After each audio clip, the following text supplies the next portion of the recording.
विशाखा और समीर की शादी हुए 2 वर्ष बीत चुके थे, लेकिन समीर और उसके घर वाले आज तक विशाखा को अपना नहीं पाए थे। समीर की मां ने समीर को इस तरह से बना रखा था कि उसके लिए सब कुछ अपना परिवार था और पत्नी एक बाहरी सदस्य थी जिसे सिर्फ घर के कामों के लिए ब्याह कर लाया गया था और उसका घर पर कोई भी हक नहीं था। और समीर विशाखा के साथ ऐसा ही व्यवहार करता था। यहाँ तक कि शादी के 2 साल बीत जाने के बाद भी समीर और विशाखा अभी तक माँ बाप नहीं बने थे, क्योंकि समीर की माँ ने समीर को सिखा कर रखा हुआ था कि विशाखा औलाद हो जाने के बाद औलाद के नाम पर तुझे ब्लैकमेल करके अपने परिवार से दूर कर देगी और तू अपनी पत्नी और बच्चों का होकर रह जाएगा और अपनी माँ और बाकी परिवार को भूल जाएगा। इससे अच्छा जितनी देर से हो उतनी देर से औलाद पैदा कर। विशाखा समीर के घर में रहती तो थी, पर एक नौकरानी की तरह। कोई हक नहीं थे उसके, न ही समीर उसे पत्नी का सम्मान देता था। विशाखा को लगता था कि समीर से शादी करके उसकी जिंदगी बर्बाद हो चुकी है और उसे कोई रास्ता भी नहीं सूझता था, क्योंकि वह जाती भी तो कहाँ। नौकरी वह करती नहीं थी, मायके में जाकर रह नहीं सकती थी, क्योंकि शादीशुदा बेटी का मायके में रहना आसान नहीं होता। कोई चारा नहीं था विशाखा के पास। विशाखा के मायके वाले भी विशाखा को लेकर दुखी रहते थे कि क्यों उन्होंने जल्दी जल्दी में विशाखा की शादी कर दी और जो पैसे उन्होंने विशाखा की शादी में खर्च किए, काश उन पैसों से उन्होंने विशाखा को पढ़ाया होता और उसे अपने पैरों पर खड़ा कर दिया होता तो आज विशाखा की जिंदगी इतनी खराब नहीं होती। इस शादी से तो विशाखा को कुछ भी नहीं मिला था। ससुराल में उसे नौकर से अधिक कुछ नहीं समझा जाता था, पर सब मजबूर थे, कोई कुछ नहीं कर पा रहा था। विशाखा का पति बहुत ही अच्छा खासा कमाता था और उसकी कमाई का 1 रुपया भी विशाखा के ऊपर खर्च नहीं हो सकता था। पत्नी होते हुए भी वह बेचारी थी और 1-1 रुपए के लिए उसके पति के आगे उसे हाथ पसारने पड़ते थे, और जो कि उसे धुतकार के साथ ही मिलते थे। दिन भर वह नौकरों की तरह काम करती और गालियां खाती और 2 रोटी भी उसके ऊपर एहसान करके दिए जाते थे। साथ ही साथ बीच बीच में उसे मायके भी भेज दिया जाता था, कुछ न कुछ डिमांड के साथ। विशाखा के मायके वाले बहुत पछताते थे विशाखा की हालत देखकर और विशाखा से बोलते थे, यह सब हमारी गलती के कारण हुआ। काश हमने तुम्हारी शादी करने से पहले ठीक से जांच परख की होती, या फिर तुम्हें पढ़ाया लिखाया होता और अपने पैरों पर खड़ा किया होता। विशाखा बोलती कि इसमें किसी की कोई गलती नहीं है, जो मेरे नसीब में था वह हो गया। आप लोगों ने तो सब कुछ अच्छा सोचकर ही किया था, अब अगर मेरे नसीब में ही बुरा लिखा था तो क्या कर सकते हैं। जो जैसा चल रहा है चलने देते हैं। विशाखा की एक कुंवारी ननद थी जो कि बहुत ही ज्यादा बदतमीज थी और विशाखा को कुछ भी नहीं समझती थी। बात बात पर विशाखा से लड़ती रहती थी और उसे सबसे ज्यादा परेशान भी वही करती थी, जिसकी वजह से विशाखा उससे बहुत नफरत करती थी, क्योंकि वह बहुत ही बुरे स्वभाव की थी और उसकी माँ और भाई भी उसे और भी ज्यादा सिर पर चढ़ाकर रखते थे, जिसकी वजह से वह खुद को बहुत बड़ा 30 बार खान समझती थी और विशाखा को कुछ भी नहीं समझती थी। विशाखा की ननद अंशु का मुख्य काम समीर को दिन भर विशाखा के खिलाफ उल्टी सीधी बातें बोलकर विशाखा के खिलाफ भड़काना होता था और दोनों माँ बेटी समीर को अपने कब्जे में रखे हुई थी और विशाखा से दूर कर रखा था कि कहीं समीर विशाखा के करीब ना हो जाए और हमारी पकड़ ढीली ना हो जाए। विशाखा की माँ की नजर में उसकी बेटी अंशु दुनिया की सबसे अच्छी बेटी थी, जिसे उसने पूरी तरह से बदतमीज बनाकर रखा हुआ था ताकि ससुराल में कभी कोई उसके पर हावी ना हो सके।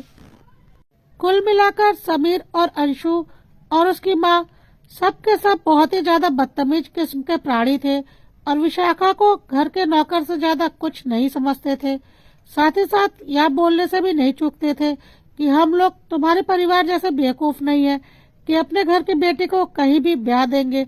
अंशु की शादी करने से पहले हम 100 बार जांच पड़ताल करेंगे और ऐसे घर में ही अंशु की शादी करेंगे जहां हमारी बेटी राज करेगी, न कि तुम्हारे जैसे नौकरों की जिंदगी जिएगी।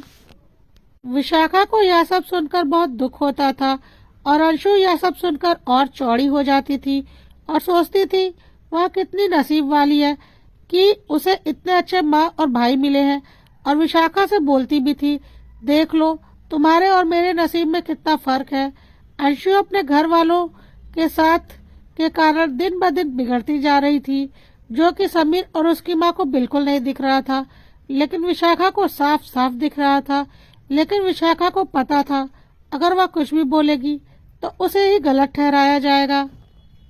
अंशु का मन अब पढ़ाई लिखाई में कम लगता था और यारी दोस्ती में ज्यादा लगता था। अंशु के सारे दोस्त बहुत ही निकम्मे और बदतमीज किस्म के थे, जिन्हें पढ़ाई लिखाई से कोई लेना देना नहीं था और दिन भर आवारागर्दी करते रहते थे। अंशु भी धीरे धीरे उनकी तरह ही हो गई थी। वह झूठ बोलकर घर से पैसे लेती और जाकर उन पैसों से क्लब में पार्टियां किया करती थी। लेकिन अंशु की माँ और समीर को इन सब बातों की कोई जानकारी नहीं थी, न ही उन्हें ऐसा लगता था कि अंशु ऐसा कुछ करेगी। लेकिन विशाखा को यह सब कुछ बहुत अच्छे से पता था और वह काफी दिनों से अंशु की हरकतों को देख रही थी। लेकिन विशाखा को कोई फर्क नहीं पड़ता था, क्योंकि वह अंशु और समीर और उसकी माँ से बहुत नफरत करती थी, क्योंकि इन लोगों ने उसकी जिंदगी खराब कर दी थी और वह कोई भगवान तो थी नहीं कि उसके साथ कोई बुरा करे और वह उनका भला सोचे। इसलिए अंशु के साथ कुछ भी बुरा होता तो विशाखा को कोई भी फर्क नहीं पड़ता था, क्योंकि अंशु ने उसकी जिंदगी खराब करने में कोई कसर नहीं छोड़ी थी। अंशु ने एक बॉयफ्रेंड भी बना रखा था, जिसे कि विशाखा एक दो बार अंशु के साथ घर के बाहर देख भी चुकी थी। और जिस तरह से वो दोनों बातें करते थे, अंशु को समझ में आ चुका था कि दोनों का क्या चक्कर है और दोनों किस हद तक आगे निकल चुके हैं। पर विशाखा ने सोचा उसे क्या, कौन सा वह अंशु का भला कर देगी तो वे लोग सुधर जाएंगे, उल्टा अगर वह कुछ बोलेगी तो चार बातें उसे ही सुना देंगे। इसलिए विशाखा ने चुप रहना ही ठीक समझा। एक बार किसी पड़ोसी ने अंशु की शिकायत समीर से की भी थी, तो समीर ने पड़ोसियों को ही गालियां देनी शुरू कर दी थी। साथ ही अंशु की माँ भी जोर जोर से चिल्लाने लगी थी, अपने घर की बेटियों की चिंता करो, हमारे बेटी की चिंता करने की कोई जरूरत नहीं। हमारी बेटी को हमने बहुत अच्छे संस्कार दिए हैं और हमारी बेटी कुछ गलत काम नहीं कर सकती। और खबरदार, जो कभी मेरी बेटी के चरित्र के बारे में दोबारा कुछ बोला तो। पड़ोसियों ने भी कुछ भी बोलना बंद कर दिया था और अंशु का मन इससे और भी ज्यादा बढ़ गया था कि वह कुछ भी करेगी, उसे कोई कुछ नहीं बोलने वाला। और अंशु अब बेधड़क अपने बॉयफ्रेंड से मिलना जुलना शुरू कर चुकी थी। इधर विशाखा के मायके में विशाखा के भाई की बहुत ही अच्छी अफसर के पद पर नौकरी लग गई थी और वह एक सरकारी अफसर बन गया था, जिससे घर में सब बहुत खुश थे और विशाखा भी बहुत खुश थी। और अंशु की भी अब शादी की उम्र हो रही थी, लेकिन अंशु तो पढ़ाई लिखाई छोड़कर बॉयफ्रेंड के चक्कर में फंसी हुई थी। एक दिन अंशु घर में उल्टियां कर रही थी, जिसे देखकर समझ में आ गया कि अंशु पेट से है। अब समीर और उसकी माँ का दिमाग घूम गया। उन्होंने अंशु को पकड़कर दो चार थप्पड़ लगाए और बोला, यह सब क्या है। लेकिन अंशु का मन तो उन्होंने ही बढ़ाया था, तो अंशु ने उन्हें झटक दिया और बोला, क्या क्या है, मैं माँ बनने वाली हूँ, क्या यह कोई नई बात है। हर लड़की माँ तो बनती ही है। हाँ, थोड़ा जल्दी हो गया, लेकिन चिंता की कोई बात नहीं। मेरा बॉयफ्रेंड है, मैंने उससे बात कर ली है। आज शाम को वह आप लोगों से मिलने आ रहा है। जल्दी हमारी शादी कर दो, सब कुछ ठीक हो जाएगा। अंशु की माँ और समीर को तो झटका लग गया कि इतनी बदतमीज और निर्लज अंशु कैसे हो सकती है, पर कहीं न कहीं उन्हें पता था इस सब के लिए वह लोग ही जिम्मेदार हैं। विशाखा चुपचाप सब कुछ देख रही थी और पता नहीं क्यों उसके मन को बहुत सुकून हो रहा था। शाम को अंशु का बॉयफ्रेंड समीर से मिलने के लिए आया। उसे देखकर समीर और उसकी माँ को बहुत जोर का गुस्सा आया। मुंह में पान मसाला भरा हुआ था, काम काज कुछ करता नहीं था, देखकर ही गली का गुंडा लग रहा था। पढ़ाई लिखाई से दूर दूर तक कोई नाता नहीं था, गुंडागर्दी से कुछ पैसे कमा लेता था। समीर ने उसे धक्के देकर घर से बाहर निकाल दिया और बोला, तू क्या सोचती है, इस गुंडे से हम तेरी शादी कर देंगे। अंशु ने बोला, आपके पास और कोई रास्ता भी तो नहीं है और मुझे वह बहुत पसंद है, तो आप लोगों को क्या दिक्कत है? समीर और उसकी माँ एक दूसरे को देख रहे थे कि क्या सोचा था उन्होंने अंशु के लिए और इसने किसे पसंद कर रखा है। समीर ने अंशु को साफ साफ बोल दिया कि कान खोलकर सुन लो, उस गुंडे से तो तेरी शादी किसी भी कीमत पर मैं नहीं होने दूंगा। तू क्या चाहती है? जिस तरह से हम विशाखा के मायके वालों को परेशान करते हैं, हमारे सर पर भी कोई हमें परेशान करने वाला बैठ जाए और जानते बूझते हम तेरी जिंदगी खराब कर दे। दिमाग ठीक है तेरा? अंशु ने बोला, आपके पास और कोई रास्ता है भैया? क्या आपको अपनी इज्जत प्यारी नहीं? और हंसने लगी। अंशु को इस तरह से बेशर्मी से हंसता देख समीर और उसकी माँ को तन बदन में आग लग गई और विशाखा के मन को बहुत ही सुकून मिल रहा था और वह भगवान का शुक्रिया अदा कर रही थी उसे यह खुशी देने के लिए। अब अंशु की माँ और समीर ने दिमाग चलाना शुरू किया कि एक तो इस लड़की ने इतना बड़ा कांड कर रखा है, तुरंत इसकी शादी करनी पड़ेगी। ऊपर से लड़का इसने एक गुंडे को चुन रखा है जिसे हम किसी भी कीमत पर अपना दामाद नहीं बना सकते। कुछ तो दिमाग लगाना पड़ेगा। और फिर उनके दिमाग में विशाखा के भाई का ख्याल आया जिसकी अभी अभी अफसर के पद पर नौकरी लगी थी। उन्होंने अपने दिमाग के घोड़े दौड़ा लिए। उन्होंने विशाखा के घर फोन करके साफ साफ बोल दिया कि आपको हमारी बहन अंशु के साथ अपने बेटे की शादी करनी ही पड़ेगी, नहीं तो विशाखा की जिंदगी को हम नर्क बना देंगे। उन्होंने अंशु के गर्भवती होने की बात विशाखा के मायके वालों से छुपा ली और उन्हें कुछ भी नहीं बताया और विशाखा को भी धमकी दे दी कि अगर कुछ भी उसने अपने मायके में बताया तो उसकी खैर नहीं। लेकिन विशाखा को तो सारी बातें पता थी और वह कैसे किसी और का पाप अपने भाई के सर पर डलवा देती, वह भी सब कुछ जानते बूझते। और सबसे बड़ी बात, अंशु के स्वभाव को वह बहुत अच्छे से जानती थी। इस परिवार के कारण उसकी खुद की जिंदगी तो नर्क बन ही चुकी थी। अब वह अपने भाई की जिंदगी अंशु के साथ उसकी शादी करवाकर खराब नहीं करना चाहती थी। विशाखा ने भी ठान लिया कि किसी भी कीमत पर वह अंशु की शादी अपने भाई से नहीं होने देगी। इधर समीर और उसकी माँ ने अंशु को अच्छे से समझाया कि देख अंशु, इतनी बड़ी गलती तो तू कर चुकी है। शादी के पहले तू माँ बनने वाली है। ऊपर से जिस लड़के को तूने पसंद किया है वह गली का एक गुंडा है, तुझे क्या खुशी दे सकेगा? विशाखा का भाई बहुत बड़े अफसर की पोस्ट पर नौकरी करता है, उससे शादी करके तू ऐश की जिंदगी जिएगी। और क्योंकि विशाखा इस घर में है तो वह लोग अगर कल को जान भी जाएंगे कि यह उनकी औलाद नहीं है, फिर भी वह तुझे कुछ नहीं बोलेंगे क्योंकि उन्हें पता होगा कि उनकी अपनी बेटी इस घर में है। तो उन्होंने अगर तेरे साथ कुछ गलत किया तो उसका खामियाजा विशाखा भुगतेगी। बहुत सोच समझ कर यह फैसला लिया है हमने। अपना दिमाग खोल और सोच। अंशु अपने भाई और माँ की तरह शातिर तो थी ही, उनकी बातें उसे जल्द ही समझ में आ गई और वह विशाखा के भाई से शादी करने को तैयार हो गई। विशाखा के मायके में सबको पता था कि विशाखा के ससुराल वाले कैसे हैं, इसलिए उन्होंने शादी के लिए हाँ कर दी थी, सिर्फ अपनी बेटी की खुशी के लिए। विशाखा का भाई अपनी बहन के लिए कुर्बानी देने को तैयार था, लेकिन विशाखा अपने भाई को यह कुर्बानी नहीं देने देगी। उसने सोच लिया था चाहे कुछ भी हो, उसे अपनी जान भी देनी पड़े, फिर भी वह अंशु की शादी अपने भाई से किसी कीमत पर नहीं होने देगी, नहीं तो उसके भाई की जिंदगी बर्बाद है, यह बात तो तय है। विशाखा ने अपने दिमाग के घोड़े दौड़ाने शुरू किए और उसने अंशु का फोन चेक करने का प्लान बनाया। और एक दिन मौका पाकर उसने अंशु के फोन को चेक किया। अंशु गहरी नींद में सो रही थी और उसने हिम्मत करके अंशु का फिंगरप्रिंट लगाकर अंशु का फोन खोल लिया।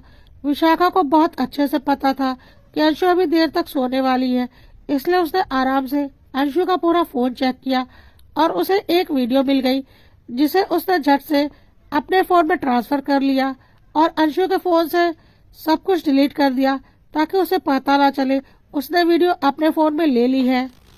यह वीडियो अंशु और उस गुंडे लड़के की कुछ आपत्तिजनक वीडियो थी जिसे किसी भी शरीफ घर में देखा नहीं जा सकता था। विशाखा मजबूर थी, वह ऐसा करना तो नहीं चाहती थी, लेकिन अपने भाई की जिंदगी बचाने के लिए उसे ऐसा करना पड़ा। उसने जल्दी से वह वीडियो अपनी एक बहुत करीबी दोस्त को फॉरवर्ड कर दी और बोला, इसे अपने पास संभाल कर रखना, मुझे तेरे ऊपर पूरा भरोसा है, इसलिए यह वीडियो तुझे दे रही हूँ। इसे किसी के पास सेंड मत करना क्योंकि मेरे ससुराल की इज्जत का सवाल है। यह मेरी ननद की वीडियो है, लेकिन हाँ, बहुत मजबूरी है, इसलिए तुम्हें भेज रही हूँ। मेरी इज्जत अब तुम्हारे हाथों में है। विशाखा को बहुत अच्छे से पता था कि उसकी वह दोस्त मरते मर जाएगी, लेकिन वह वीडियो किसी को नहीं दिखाएगी, इसलिए विशाखा ने उसके पास वह वीडियो भेजी थी। उसके बाद विशाखा ने सोचा अब इनका खेल खत्म करने का समय आ चुका है, और वह समीर के पास गई और बोली, मेरा भाई तुम्हारी इस बदतमीज और बेशरम बहन से बिल्कुल भी शादी नहीं करेगा और किसी और का बच्चा अपने नाम पर नहीं पालेगा। समीर विशाखा के ऊपर हाथ उठाने ही जा रहा था कि तुम्हारी हिम्मत कैसे हुई ऐसा बोलने की, लेकिन तब तक अंशु ने ही बोला, मैं तो तुम्हारी भाभी बनकर रहूंगी, तुम्हारे भाई को मुझसे शादी करनी ही पड़ेगी क्योंकि उसे अपनी बहन की खुशियां प्यारी है। विशाखा जोर जोर से हंसने लगी। विशाखा को इस तरह से हंसता देख समीर, अंशु और उसकी माँ को लगा कि विशाखा दुख की वजह से पागल हो गई है, और उन्होंने बोला, क्यों अंशु तेरी भाभी बन जाएगी? यह सोच सोच कर तुम पागल हो रही हो क्या? विशाखा ने बोला, नहीं, मैं तो यह सोचकर खुश हो रही हूँ कि अंशु की शादी उस गुंडे लड़के से करने के अलावा अब तुम लोगों के पास कोई रास्ता नहीं बचा है। कहकर विशाखा ने वह वीडियो दिखा दी। वीडियो देखते ही समीर, अंशु और उसकी माँ के चेहरे की रंगत बदल गई, और समीर ने गुस्से में अंशु को थप्पड़ लगाने शुरू कर दिए कि तू इतनी बेशरम कैसे हो सकती है कि ऐसी अश्लील वीडियो तूने अपने फोन में रिकॉर्ड की। और उसके बाद विशाखा के हाथ से फोन छीनकर उसका फोन तोड़ दिया और फिर बोला, लो टूट गया तुम्हारा फोन, अब जो करना है कर लो। तो अंशु तो तुम्हारी भाभी अब बनकर ही रहेगी। विशाखा ने बोला, इतने दिनों से तुम लोगों के साथ रहकर इतनी शातिर तो अब मैं भी हो ही चुकी हूँ। तुम्हें क्या लगता है मुझे नहीं पता था कि मेरे फोन में यह वीडियो देखकर तुम लोग ऐसा ही कुछ करोगे? इसलिए मैंने पहले ही यह वीडियो किसी ऐसे व्यक्ति को भेज दिया है जो इसे बहुत संभाल कर रखेगा, लेकिन हाँ, जरूरत पड़ने पर इसे लीक करने से भी पीछे नहीं हटेगा। क्या तुम चाहते हो कि तुम्हारी बहन की यह वीडियो वायरल हो जाए? नहीं ना? तो चुपचाप मेरे मायके फोन करके शादी के लिए इनकार कर दो और अपनी बहन की शादी जहाँ करनी है करो, पर मेरे भाई से तो नहीं होगी। विशाखा की सास ने बोला, विशाखा यह तुम ठीक नहीं कर रही हो। विशाखा ने बोला, मैं बिल्कुल ठीक कर रही हूँ। तुम लोगों ने मेरी जिंदगी तो बर्बाद कर ही दी है, और अब मेरे भाई की जिंदगी बर्बाद करना चाहते हो? वह मैं बिल्कुल नहीं होने दूंगी। मैं जो बोल रही हूँ चुपचाप करो, नहीं तो मैं वह वीडियो वायरल करवा दूंगी। समीर के पास कोई रास्ता नहीं था। उसने विशाखा के मायके में फोन करके शादी के लिए मना कर दिया। उन लोगों को लगा यह सब अचानक कैसे हो सकता है, इसलिए उन्होंने विशाखा से बात की कि यह सब कैसे हो गया। विशाखा ने बोला, हाँ माँ, अंशु की शादी कहीं और फाइनल हो गई है, इसलिए अब यह लोग भैया से उसकी शादी नहीं करवाना चाहते। और विशाखा के मायके वालों ने राहत की सांस ली। समीर के पास अब कोई रास्ता नहीं बचा था। उस गुंडे लड़के के अलावा अंशु की कोख में उसकी ही संतान थी। हार कर समीर और उसकी माँ को अंशु की शादी उस सड़क छाप गुंडे से ही करनी पड़ी। इसके लिए अंशु खुद ही जिम्मेदार थी। कितने सपने देखे थे समीर और उसकी माँ ने अंशु के लिए, और आज अपनी आंखों के सामने अपने सपने को टूटते हुए देख रहे थे। और विशाखा भी आज अपनी आंखों के सामने भगवान का इंसाफ देख रही थी। जिन लोगों ने एक लड़की की जिंदगी खराब की थी, आज उन्हें उनके करने का फल मिल रहा था, और उन्हें अपनी बेटी, जो कि उन्हें जान से भी ज्यादा प्यारी थी, उसकी जिंदगी भी आज खराब होने की कगार पर थी। समीर और उसकी माँ को आज एहसास हो रहा था कि करने का फल तो भगवान जरूर देते हैं।